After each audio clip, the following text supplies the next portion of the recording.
Hello, everybody, and welcome to the Combed Education Podcast. Let's talk hair.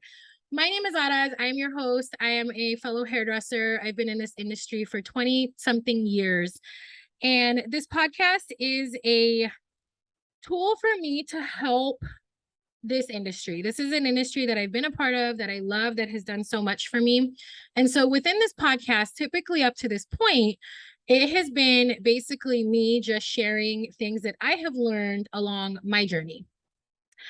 The fact of the matter is, there are a lot of things that I don't know. There are a lot of things that I am not great at. There's a lot of things that are not my area of expertise. And with the audience of listeners of this podcast growing, I wanted to kind of shift gears for a little bit and bring on some of my industry friends who specialize in the things that I don't, because I think it's so important to offer different perspectives and to learn from different people. And so today is no exception.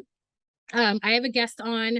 Her name is Lacie. We met on Instagram not that long ago, and I just started watching her work and kind of getting a feel for what she does. And Lacie, guys, is phenomenal at balayage. And if you are anything like me, I, especially early on and even to this day, have struggled with fully understanding the methodology of balayage, of who's a good candidate for balayage and all that stuff. So what I wanted to do today is bring Lacie on, and thank you so much, Lacie, for coming on and letting me pick your brain. I wanted to bring Lacie on to give you some tips, some perspective, and some real tangible ideas and tools that you can use behind your chair. So I'm going to wrap it up really quickly. I'm going to give it over to Lacie. Lacie, if you can give us just a little bit of background, how you got in this industry and how you got to where you are today. So thank you. Wow, that was a great little intro. Thank you so much for that. I appreciate that. And thank you so much for having me. So my name is Lacie Wehrle. I've been a stylist and salon owner for a little over 20 years now. I have been a balayage artist and balayage educator for a little over 10 years now, and it is actually what I specialize in. I moved from predominantly doing basic root retouches and haircuts all day long with, oils thrown in there, to now I pretty much only do balayage and extension work. So that's my specialty. So I got into the industry doing hair because my mom used to work for a pretty prominent salon owner in my hometown. Starting from when I was a really young girl. I think I was maybe like, I don't know, 8, 9 years old, something like that. And I was just so enthralled by this strong, amazing, financially independent woman. And I wanted to be able to do that. So that's what got me into this career in the first place. So how did I get into balayage? So with balayage, the way that I got kind of introduced to that is that I had already been doing hair for probably about, 10 years, had opened my own salon. And I was kind of like at a stagnant point where I just felt like I was doing the same thing over and over and over again. I had a successful career, I had a successful salon, and most stylists probably would have been happy with that. But I felt like I was living Groundhog Day every day. Yeah, I know that feeling. Yeah, for sure. Yeah, so I started to hear about balayage through some of the educators that I was friends with. And it wasn't very big yet here in the United States, and definitely not in Fort Wayne, Indiana, but it just seemed very interesting to me. So I took a class hoping that I would be inspired and that it would breathe new life into my everyday, and obviously that worked. Isn't it funny, side note, but like one of the things that I coach and teach and preach is the value of education. And it's not just to learn a new technique. It's not just to learn a formula or a color line. Like what going to a class and taking a really good class can do for your mindset is monumental. And then your confidence builds, and then you change your whole, like the possibility of changing your whole business is likely from a couple of good classes. Like it's not just about learning a technique. It's the experience of going and expanding your mind and then bringing that into your business and what can happen. I mean, you just took a class because you thought it was interesting. And then fast forward 10 years, you're an international balayage educator with Sunlights? Yeah. Yeah. Yeah, I've always stressed to my students and to any of my friends in the industry, like, you can never take too many classes. I mean, classes have gotten me where I am as a stylist, as a salon owner, and as an educator. I mean, especially in today's world of how salons, suites and things like that. I have worked by myself in my little room that I'm sitting, here with you in for most of my career. So I take classes not only to learn and grow as a stylist, but to be inspired and to be around other stylists, to be around other educators. I mean, it was through, classes that I've met some of the most amazing other stylists and educators. It's how I was introduced to Candy Shaw with Sunlight so that I could, work on the Sunlights team. It's how I was introduced to Olaplex, and now I'm on the Olaplex team. It's how I was introduced to, Magix 10 with my friend Elise Rocks.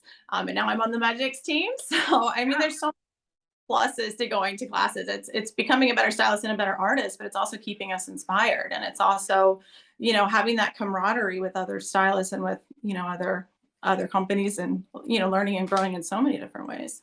Girl, I think it's so poignant what you just said about, I personally, very much like you, have been in my own space for over 10 years. And there's no part of me, and no shame if you're in a salon and you love it, that's great. There's no part of me that misses working in a salon environment, but I do crave the camaraderie that comes from socializing in that environment. So it's like you get that fix when you do go take a class or you teach a class, like connecting with other people in our industry. And like, to those of you who are scared to connect with other people in this industry, or who you don't feel like maybe you're not good enough to, like, it is all bullshit. I promise this is one of the friendliest industries that I have found.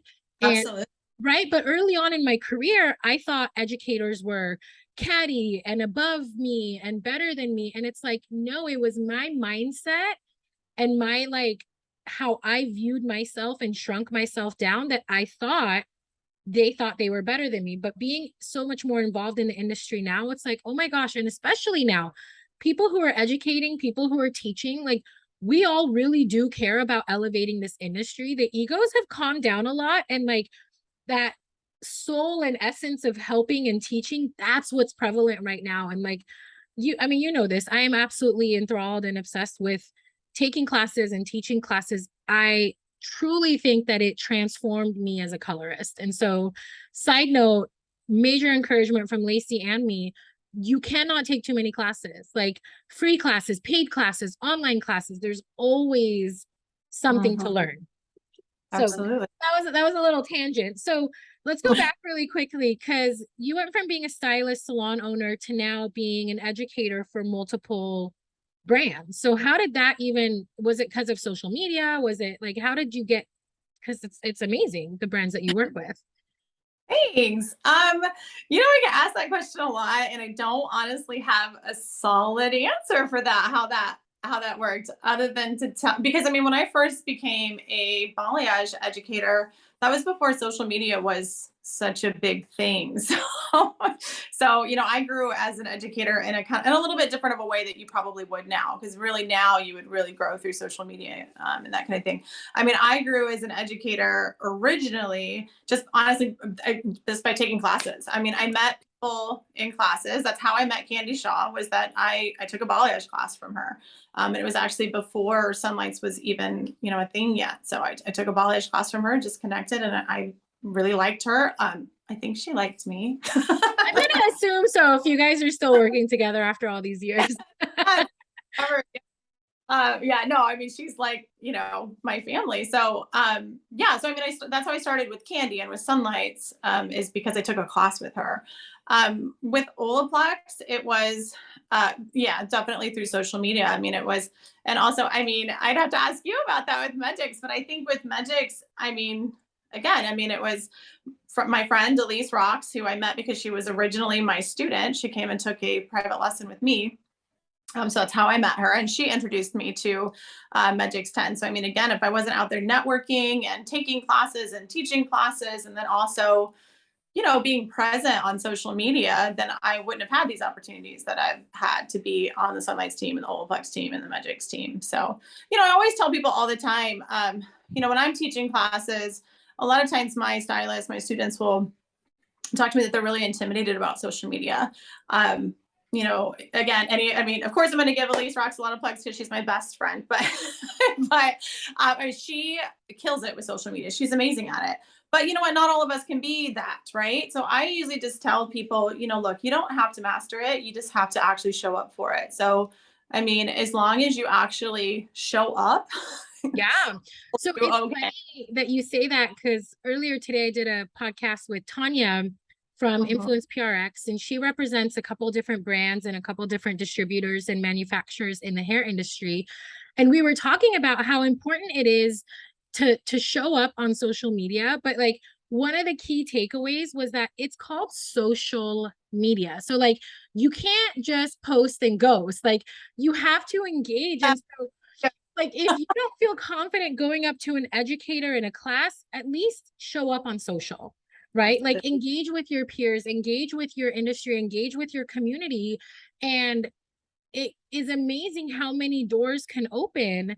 And again, you don't have to do like those TikTok reels and silly dances. Like that's not all there is to social media. It is a social environment. And so it's so important. And just hearing your story about how, yes, you built up your skill set in educating from teaching classes, but then you made all these connections via social media. And so I think so far the biggest takeaways have been like take the classes and be social.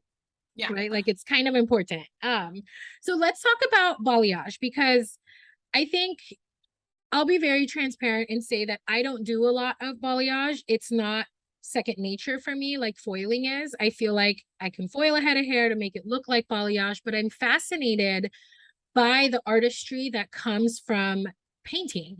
And so I'm sure that there are people who are listening to this podcast who are like me, right? Like kind of unsure on like what are, the tips and tricks of balayage, who's a good candidate. I have a good idea, but I still always just want to go to foiling because it's second nature, but I know the value of stepping outside of my comfort zone. And so that's why I'm excited to pick your brain today. And I'm not going to say after this episode, I'm going to be this master painter, but maybe, with your insights and what you share, it'll help myself, and I'm sure some of the listeners, to want to at least expand and want to maybe start practicing. Because what to you, let me ask you this, what is the benefit for you of painting versus foiling? Like, is there a reason you choose and favor one over the other besides the fact that obviously you teach balayage? Yeah. Well, I teach balayage because I favored it before I started teaching balayage. So, yeah, but let's step back for just a second and just say that, look, balayage is the hardest thing I've ever had to learn in this industry. So, I always tell stylists, give yourself a little grace in that, because balayage is hard. It's really hard. And it honestly is the polar opposite of foil. And so, I was known for blonding before balayage became a thing, and I was really damn good at foiling. And so then to try to get my clients to switch to something that they'd first of all never heard of, and right, and then also when they weren't unhappy, they were really happy with their hair. So how do you get a client who, it's not that they, like, it's easier for stylists now because clients are know what it is. Yes. And they're almost asking for balayage when they don't need a balayage. They need something else. And it's like, no. Okay, hold on. Like, just show me the look. Balayage is a technique, not the, yeah. Exactly. Yeah. It's way more mainstream now. Yeah. So, for me, nobody was asking for balayage. Nobody even knew what it was. Nobody even heard of it. So, how was I getting my clients who were happy with what they were doing and had never even heard of, balayage, to switch from, from a foil to a balayage? And I can't really tell you that in the very beginning that I was epically awesome at that, because in the beginning I was just excited, as I said earlier, to do a new technique, but that doesn't mean I was amazing at it. I was just a little overly confident. Which is great. Sometimes you need to fake it to make it, right? Like sometimes you gotta bring in the confidence and like cultivate it, even if it's not really there. And then next thing you know, you're like, wow, you're fucking killing it at balayage. And you make it look easy. So when you say it's the hardest thing, I'm like, no, you just paint. It looks so easy. And then I go do it. I'm like, fuck, it's not And that I think, easy. talk about some of the most important things with balayage. I mean, that right there is, I mean, even though I didn't list that in my little notes of all the things to talk about, that right there is one of the most important things, is realizing that it's not just easy. And that if you don't respect the artistry and the education that needs to go into it to be successful at it, you will fail. You And know, I failed. Like there's but pictures of like my work 8 years ago, balayaging, and I look and I cringe like, oh oh, my God, why did I think I knew what I was? Not one class was taken. I was just like, I can do this. And then I was like, no, no, no, no, I can't. oh, I mean, like I said, that's what I did in the beginning. And honestly, this could have gone such a different way for me, because in the beginning I was like, I got this. I took one class. I know what I'm doing. And I epically failed a lot in the beginning with the clientele who thought I was like, oh my gosh, she's so amazing. And then I screwed up their hair because I just was like, I want to try this fun technique. And And not so so, much. I mean, I know, I know what that feels like. I know what that's like. Because I did it, obviously. So you really have to do your work, put your work into it, and really, really learn it, because it is so much harder.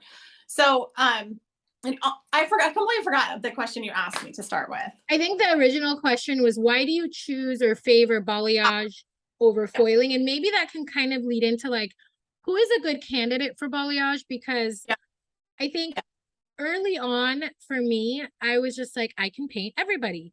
And then I realized, like, oh no, I can't paint everybody because balayage just gives a completely different result. You're going to get a yeah. different kind of lift. You're using a different kind of product. And I was like, my dark haired Armenian clients that wanted to be blonde, I couldn't really paint them and get them blonde in one session like I could with foil. So, why do you Yeah. choose balayage over foiling, and who's a good candidate for balayage? Okay. So, I mean, yeah. So, I mean, the main reason why I choose balayage over foil, is because, for me, it's way more creative. It's way more artistic, and I need that mental stimulation in my job. So, for a foil, for me, it became very just monotonous work, and I can do that, but I need a challenge. And anybody who's tried balayage knows that balayage is a challenge, which is good for me. And also with my foil clients, I had like maybe 5 patterns I would work off of, and I would do that all day long. Whereas with the balayage, I paint every single one of my clients differently every single time they come in. And for me, I enjoy that. I really like that. Another huge reason I choose balayage is because it is so much faster. Faster? So it's, for me, yes, Okay. way No, I faster. said that because it kind of Now, cut I off mean, on my end. yeah. I mean, now in the beginning when I first started balayaging, it wasn't faster because I was learning, and it took me forever. But for where I'm at right now in my skill set, I mean, I could do 3 balayages to one person's foil easily, because Wow. it's just so much faster. Where you would have to take, such, finite small sections to create a seamless blend with a foil, I can take, a 1 inch by 3 inch section and paint and get the same result. So it's so much faster. So that's a huge reason why I would choose balayage versus foil. Now let's go to the technical side of choosing balayage versus foil. So, let me also tell you, just to be completely transparent and honest, I have one client that I still foil. So I pretty much balayage everyone, That's but that's at a different level. Thanks. But that's taken some work to get there. So I would definitely not recommend that to somebody who's a little bit newer at balayage. I mean, there's things that I understand that I can do and achieve with certain different types of hair and certain different situations that have taken years for me to get to that. And until I achieved that, I wouldn't have chose balayage. yeah. But so even to me, so my one client that I do foil, it's because of her texture of hair, and it's because of her tonality of hair and what her end result is. So for you guys, listening, my general rule of thumb is, if somebody is wanting to be more than 4 to 5 levels lighter and stay within a cool tone family, I would foil. If I need to go 4 to 5 levels lighter and we're okay with some warmth, then I would 100% still choose balayage personally. But, like if I was going to, do your hair, for instance, if we were going to try to achieve what you currently are wearing, I would balayage that. Yeah. But if you made that, Lacie, I want to be, in a cool tone, even neutral tone afterwards, I mean, that would not make sense for me to do at all. I would need the incubation of a foil to be able to get you past that warm state. That's just, we have to understand that with balayage, the rules of color still apply, right? So, right. I learned that lesson the hard way. Right. And then the other thing is that, so balayage is fast. So balayage is fast, not just when it comes to like time and money, and I can make more money in a short amount of time, but also when we are thinking about lift.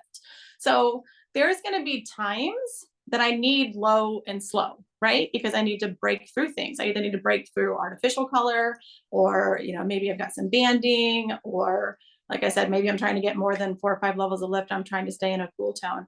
The only way you're going to get there is if you go low and slow, which is when I would choose a foil. If I don't need to do that, then I would choose balayage. Do you feel like at this point, you've transitioned 99.9% of your clients to balayage? Are they more of the clients who need maybe 2 to 3, maybe 4 levels of lift, who like the warmth? Like, have you found that because you started balayaging more, your clientele has changed to accommodate the results that are possible with balayage? So I understand that question. However, I would say no. And that's because I had already built a very successful clientele and business before I started balayaging. So one of the things that made me so good at balayage is because I didn't have a choice but to learn how to balayage the way my clients were used to being lifted with foil. Oh, got it. So that's not the majority of us, guys. It's time. But it's what made me good at it. Because again, at the time, you got to remember, like I said, balayage was not a known thing. So the look of that, like diffused, soft, only, natural kind of a look, that was not popular when I first started balayaging. It just wasn't. So I had to learn how to mimic a foil. So I had to get super bright, light. I had to get that punch of lift. I mean, I really have hardly any clients that I'm only lifting a couple levels. The vast majority of my clients, I'm lifting 5 levels or more. And although, yes, I do have clients that like some warmth, that is definitely not the majority of my clientele. Definitely not. But that's what made me really good at balayage, because I had to. Yeah, you literally, because here you are introducing this new technique to a client that's never heard of it. And you're like, it's going to be great. And they're like, but if it's not, so you have to make sure that it is just like the foil, but with the painting it. Yes. Got it. Yeah, I will be honest, I am too afraid because I'm so like comfortable with my foiling, and I change up my foiling to keep it exciting, but I get where you're coming from, where like repetition becomes redundant, which leads to burnout very, very quickly. And so I think there's a lot of people who clearly are a good candidate. It's just a matter of identifying, okay, what is like, where are they starting? Where are they wanting to go? And what's possible with the skill set that you have currently? That doesn't mean that you can't build on that skill set and master it, but likely taking a natural level 2 to a 9 with balayage when you just started is probably not a good idea. Would you agree? No, 100% not a good idea. And the other thing, oftentimes stylists kind of forget is that we can practice and play on mannequins, you guys. Like, Seriously. if I were to open all of my my doors in here, so anybody who's been to a class with me here in my salon knows that if you open a door, I'm gonna have we call it the stake ahead. So I have mannequins lined up on the back of all of my doors in my salon, and that's because, yes, even though I've been a stylist and a salon owner and a balayage, artist and educator for a very, very long time, I am still constantly practicing and playing on mannequins, and that is one to not only grow as a stylist, but it's also to grow my confidence. So, I wasn't going to try to like figure it out on a client. Well, I mean, I did in the beginning, some huge mistakes,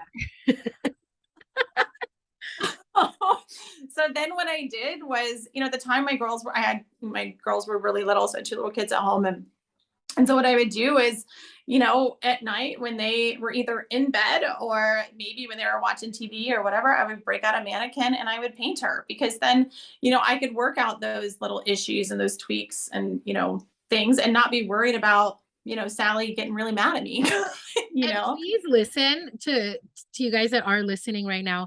At this point, she had been over 10 years into her career.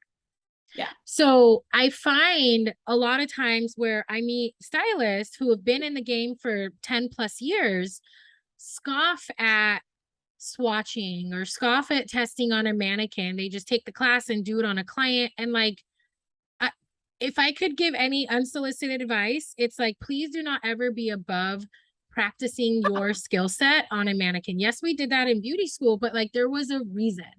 And so same with you, Lacie, when my clients get shampooed and they look up, there's a sea of mannequins on the top of my cabinets. Like, Yeah. they're like, it's creepy. I'm like, but I need it. I practice.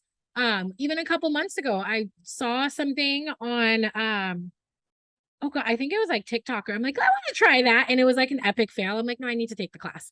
But I still tried it on a mannequin when I had a break in my day. So no matter how long you've been in this industry, I think when you talk to, and I've had the opportunity to talk to a lot of successful stylists, one of the common themes is continue to educate yourself and continue to hone in on your skill set. The minute that you are coasting and that you are comfortable is the minute where your career will begin to decline. I've seen it, right? Have you seen it? Like, Oh my gosh, as soon as we get into our ego, we are going to start the process of failing. I mean, Candy Shaw, one of the things that she always says is that if you're not growing, you're dying. And that is so true. I mean, as soon as you think you don't need to learn anything, you won't learn anything. I learned something in a class I took about 8 years ago, and it stuck with me. And it was this idea of there is only growth and decay. So Yep. you are either growing or you are decaying. There is no chilling. There is no coasting. I'm good. Like, there isn't. So you're either growing, and if you're not growing, you are decaying. And you will Absolutely. find that your clientele will start to dwindle, or you're not getting as many new clients, or you're getting into that state of like overwhelm and burnout. And so how do you keep yourself growing? That is practicing on doll heads. That is taking clients. That is picking the brains of other hairdressers in the industry, of other educators, of whatever it is. Like, the quest for constantly growing is so important in our career if you want to sustain a successful career. I've seen Absolutely. too many hairdressers hit six figures and well above and not change anything. And within a couple of years, their clientele goes to shit. Oh, Right? absolutely. 100%. We've seen it. Like, look at Lacey's been in the industry for over 20 years. I've been in the industry. Like, I have seen it so many times, and I don't want you to think that you are immune to that. It is a recipe. You stop growing, you will fail. And so, with balayage, that is a way to train your brain to do something new, to do something different. It's activating different parts of your brain, and you're trying and you're failing and you're trying and you're failing. And then at one point you become successful at it. And now you're a clean balayage artist like Lacie. So consistency is key, is what I'm getting here. Yeah. It is key. Yeah, absolutely. Yeah, I still practice all the time. And it is so much easier to practice and learn and grow if you're not super anxious and super nervous. And so balayage is not something that I would suggest you go at without education and classes. And it's also not something I would suggest you just jump into on a client, because you'll feel frustrated and defeated, and then you'll quit, And like I did, and I just go resort to my foiling because I'm like, F this, it's easier. But I didn't invest time in taking classes, Yeah. right? Like, that was my mistake. And I am very, very big on education, but I just never prioritized it. And I just went back to my comfort zone. So like, all that to say, like, none of us are perfect. We all have our flaws, and that's okay. It's fine. It's just, how are we going to get past and continue to grow? So this is a tall order, but I wonder, do you have a few like tips or like note, like you must do this, or just some tools to help open our minds to taking on the idea of balayaging more, some things that maybe we didn't consider, like 5 tips on balayage, like something that is usable. And I know it's a big order because you have hours long classes on this, but just to get our Yeah. brains kind of like open to the idea. Yeah, I'll give you my top 5 tips. I mean, like you said, I mean, I literally teach. So my private lessons are 13 hours sometimes. And, when I teach, when I teach big classes, I mean, it's usually a minimum of, 6 to 8 hours because balayage, it's no joke, right? So Yeah, you guys aren't gonna leave this episode and be like, I'm a master balayage artist. The goal here is to I really want you to be inspired to try and not intimidated. Yes. So yeah, so some of my top 5 would be, so first of all, you have to know and understand your canvas. And that's for so many reasons. So that's for the obvious of understanding what we already talked about. So, where are you starting and what are you trying to end up with? And, and understand that, the rules of color still work and apply, right? So if I'm, starting with somebody who's a level 2 and wanting to be a cool, blonde, then I would not balayage them. That's not going to make any sense for me to do that. So that's the first part with knowing your canvas. But the other thing with balayage that's very different from a foil is that you really have to saturate according to your canvas. And you also have to choose your tools according to your canvas. So for instance, with really thick, dense hair, I am going to saturate really thick. If I didn't saturate thick, I wouldn't get lift. Also with thick, dense hair, I'm going to choose a stiff bristled brush. The stiffer the bristle the brush, the more saturation I'm going to get, the more lift I'm going to get.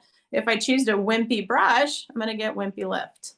So, yeah. So then on the other side of that, if I've got somebody that has really fine hair, then I'm going to use a finer saturation, because if I use too thick of a saturation on that fine hair, I'm going to break the hair. I'm going to over process it. I'm going to break it. And then fine hair, I'm going to choose a fine soft brush, which is going to give me a fine soft lift. I would not choose a really stiff bristled brush with fine hair because, one, I'm going to oversaturate and cause breakage, but also with a stiff bristled brush, I'm sure some of you guys have had this happen. If you have a stiff bristled brush on fine thin hair sits open. So, when I say sits open, you're going to have like little spaces between, the hair, because it's not dense where it sits real compacted, real tight. So with a stiff bristled brush that's going to give you a heavier saturation, the lightener is going to fall in between those strands. And then you're splotchy and blotchy. Exactly. I just had such an aha moment right now, because like I hated when I would paint fine hair. I'm like, what the fuck? Like, what am I doing wrong? And I'm using the brush that these people are using, and it's not. And it's like, oh shit. There you go. So there's your little nugget. Yeah. So, you have to understand your canvas. So if you have fine hair, you want a fine bristled brush. You have, thick, coarse hair, you want a thick, coarse brush. So number 1 would be knowing your canvas. So number 2 is knowing your product. That's epically important, because all balayage lighteners, well, all lighteners, period, they were designed to be mixed and utilized in a certain way. And so if you don't mix the way that it was designed to be mixed, and if you don't apply it the way that it was designed to be applied, you're going to be disappointed with the results. So for instance, I use Sunlight. So Sunlight was intended to be mixed very thick, and it's intended to be applied very thick. So if I were to just go to a supply house and pick up Sunlights and mix it, eyeball it like how I'm mixing my traditional lightener per foil, it's going to be way too thin. It's going to be way too diluted. So a couple things are going to happen.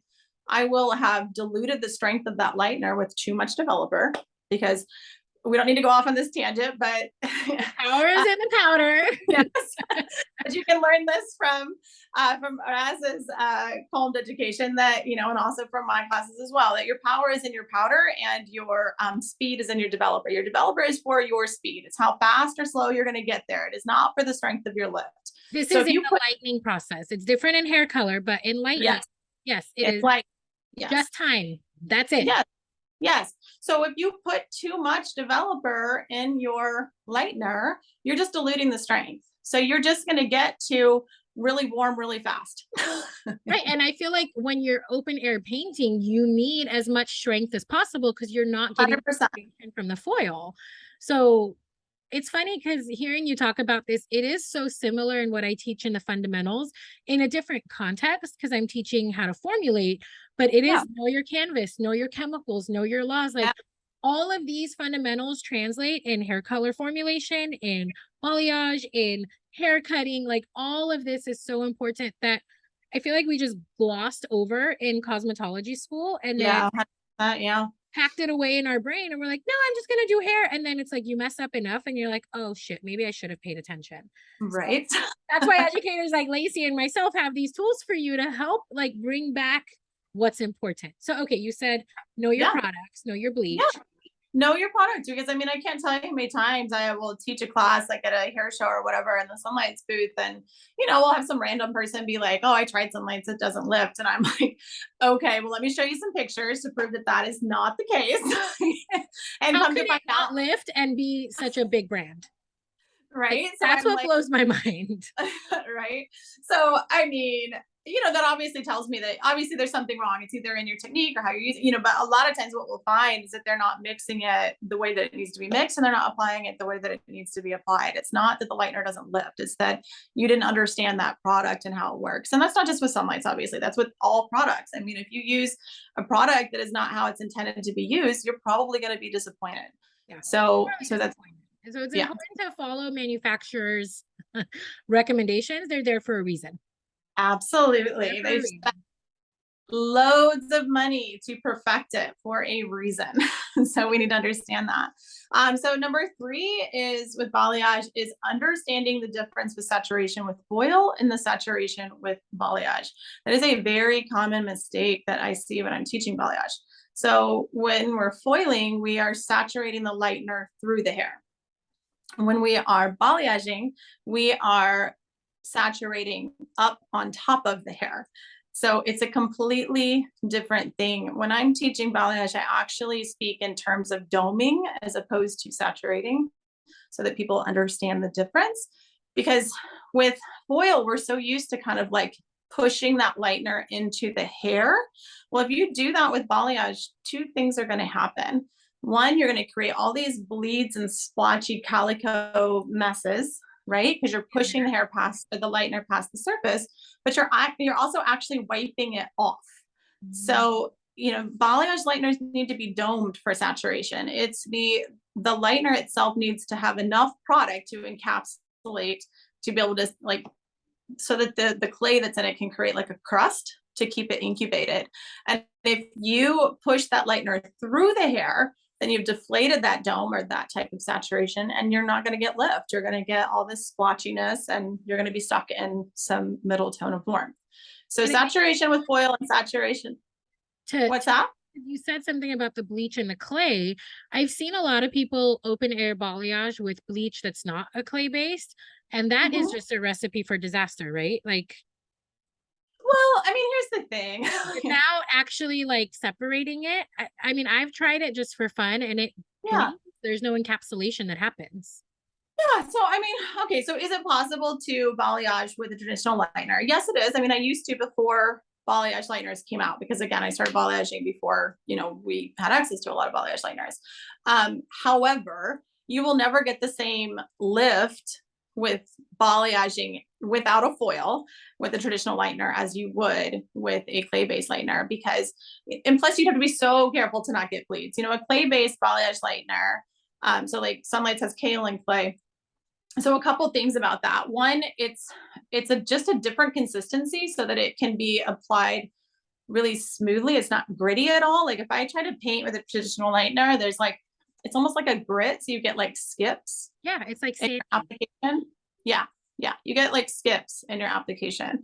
Also, because a traditional lightener is thinner, it can kind of melt into the hair and create all this unevenness. And again, I'm not saying it's not possible because there are some amazing stylists out there that do it. However, because it's not designed for that, you're gonna have to really like work around it. Yes, absolutely. You're gonna have to really work at that.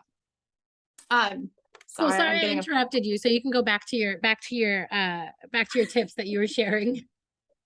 I just No, it's okay. I didn't realize a long time ago and how different a bleach created for balayage is versus a bleach that's created. Oh, they are so different. I mean, the biggest thing that I will say about painting with a traditional lightener versus a clay-based lightener is that with a traditional lightener, if you were to open air paint, no foil, it is going to dry out way faster than what a clay-based balayage lightener would, because it was designed with that clay to be self-encapsulating to keep it moist and active longer. So it is just not going to be possible with a traditional lightener to freehand open air balayage to get the same lift that I can get with my Sunlight's clay-based lightener, because it's going to incubate with that clay. So that makes perfect sense. Thank you. Yeah. You're welcome.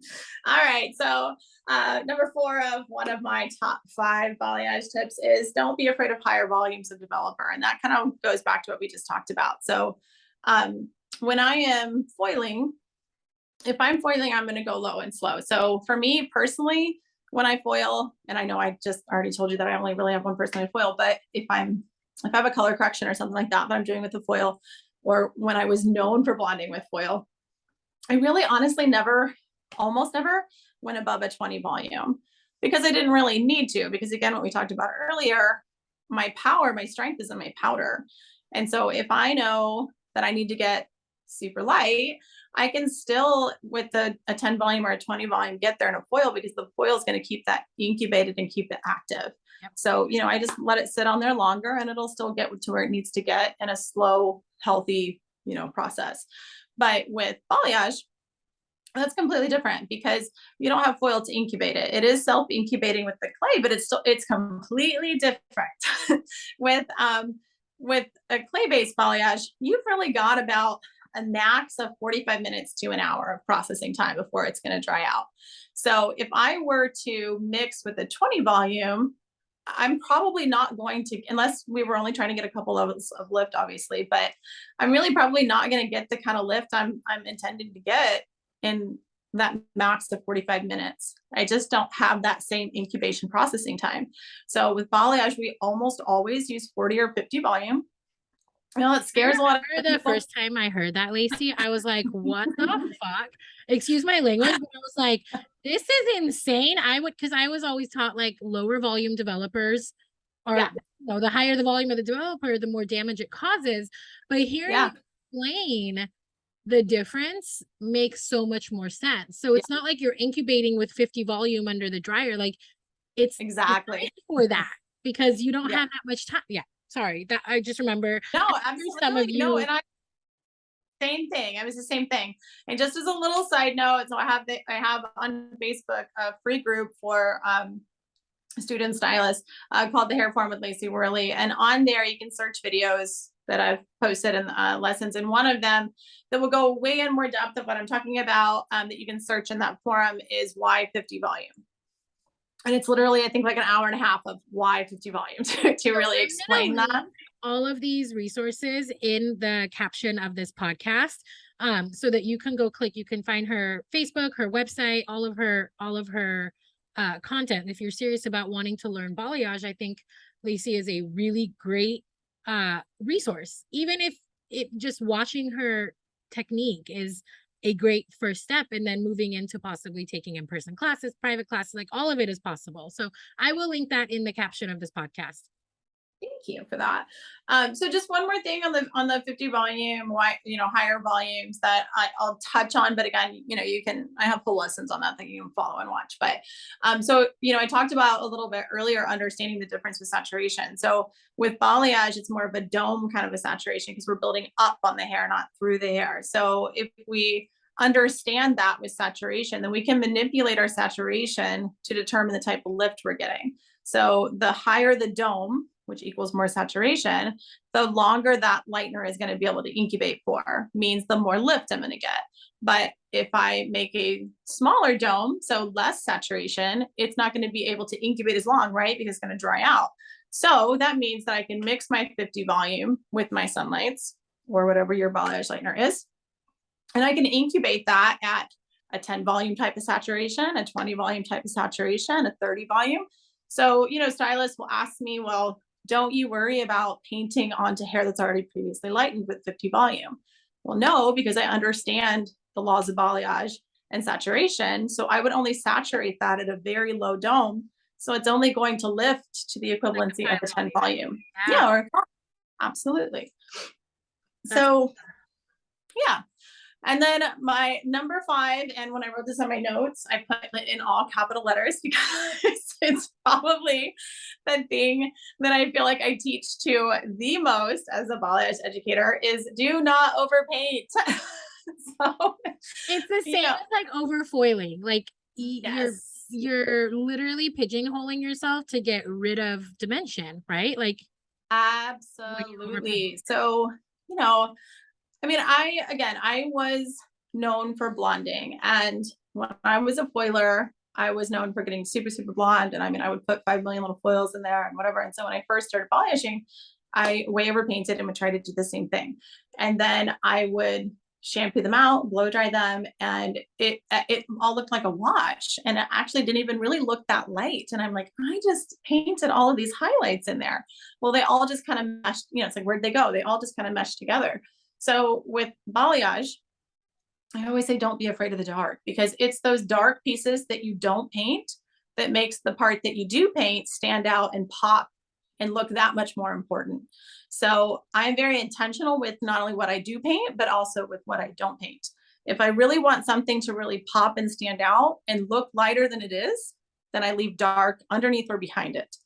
So, you know, with my blondes that, again, I'm known for blonding. So I have all these clients that are what we call, you know, blondorexic, you know, and so people are like, oh, do you paint every strand? Absolutely not. I'm just very strategic about what I paint and what I leave. So I paint what they see and I leave lots of hair that's going to be underneath it or behind it to make that stand up more. So I always say it's like setting the stage. So the dark that I leave is the stage to set up that blonde for success.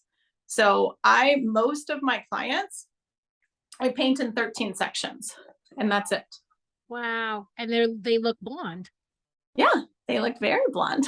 It's kind of like if you're into more foiling, a lot of times people teach that when you do the money piece, right? If you do it like in an inverted triangle where their part is, you have to keep that little bit of darkness behind it, or you lose the money piece. Uh-huh. It blends in with the rest. So I think oh, absolutely. similar to that, like you need that depth to make it pop. And if not, it all turns into one color and now you've wasted product and time and it all looks the same. Absolutely. Yeah, my students know me as like the queen of analogy. So one of the things that I always speak to when I'm talking about placement with balayage is that, so like the money piece is like the bride, right? And then you've got these kind of secondary highlights that sit a little bit behind it. That's like, you know, your maid of honor. And then you've got your bridal party, but like, you don't want to paint everything like your bride. That'd be like going to a wedding and everybody's wearing white. You wouldn't be able to tell who the bride was. Right. Ooh, So I it's like the that same analogy. thing. Yeah, that makes perfect sense. So, I mean, I'm setting the whole thing up, you know, throughout the hair. When I'm thinking about placement, the entire time I'm thinking about what's the most important part of this entire look, which most of the time it's the money piece. So if I overpaint behind it, then I'm actually taking away from the bride. Yeah, and you have just done yourself a disservice. Yes, absolutely.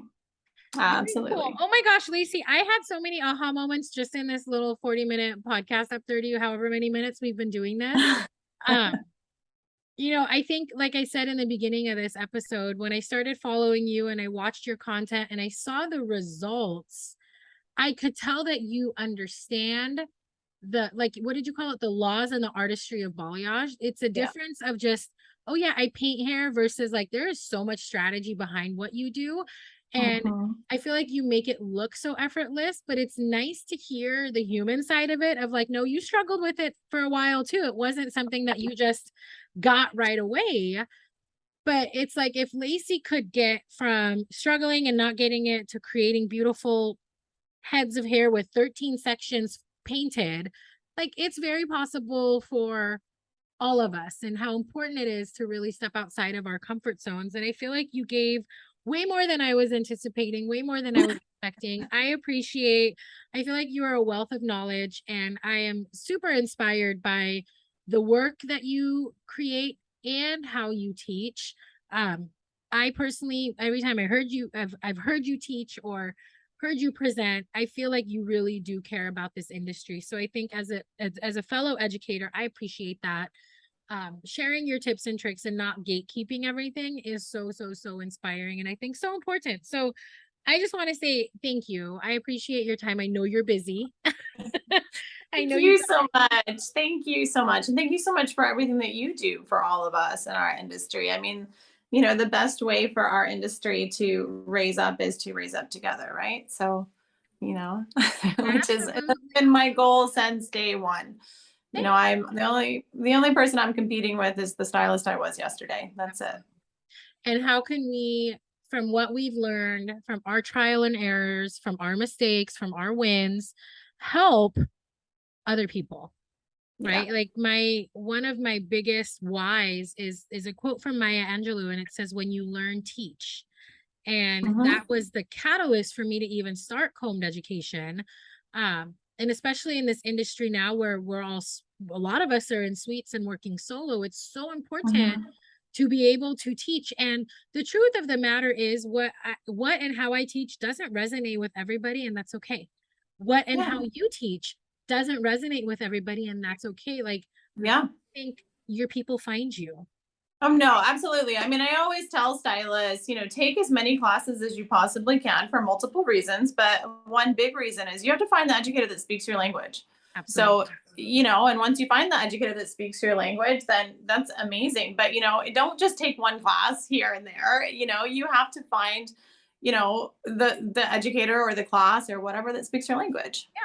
And as an educator, I know that I can't speak to everybody. And so I speak to who gets me, and that's why we work, right? You speak to who gets Yeah. you, and that's why you work. And you don't want every hairdresser to take your class. I don't want every hairdresser to take my class. I Yeah. really don't. Like, Everybody is, yeah. yeah, I want No, the people I who always say everybody is not for me and I'm not for everybody, and that is okay. and the same is for clients. I don't want every client. I Absolutely. want the clients that vibe with me, that trust me, that want, and so it's I think the same thing with finding the different educators, because there's so many incredibly talented educators who are giving so much great information and so much great content. And seek them out, find them, engage with them. Don't feel like, I just think we're different now in this industry Yeah. where educators are really, we care, whereas Yeah. maybe 20 years ago it was more of like a Oh, yeah. hierarchy. Yeah. And Well, so and I think too, social media and I think one thing that our industry and educators have learned as a whole is that um we, like I said, we grow together, but also I learn so much when I teach. I mean, I always say every single class I've ever taught, I've also learned something from. 100%. When you teach, yeah, when you teach, it forces you to analyze what you're doing. There's so many times when we're working that we just go through the stages and we don't even realize why we're doing what we're doing. Gosh, We that's just do it, I right? say it all the time. And Like, we are all on autopilot, and sometimes you have to stop and think because you work on autopilot. yeah, and when you do stop and think, yeah, and when you do stop and think, it forces you to kind of analyze what you're doing, which will then make you better at what you're doing. 100%. 100%. Okay, Lacie, I appreciate all of your time. Thank you so much for Thank you. coming on here, sharing your wealth of knowledge. To all of you that are listening, please make sure to read the caption below. I'm linking all of Lacie's stuff, her Facebook, her Instagram, her website. Give her a follow. She posts amazing, beautiful content, lots of tips, lots of tricks. Like, she gets it. And if you're interested in learning more about Balayage, she's a great resource. I'm just kind of plugging you in. So with that, thank you, Lacie. And for those of you who listen, I appreciate you. Thank you. Thank you. Do me a favor. If you are listening to this episode, screenshot it, share it on your stories, tag Lacie, tag me, let me know that you guys are listening. And that's all I got. Lacie, you got anything? Thank you. Thank you so much. Thank you. Bye, everybody.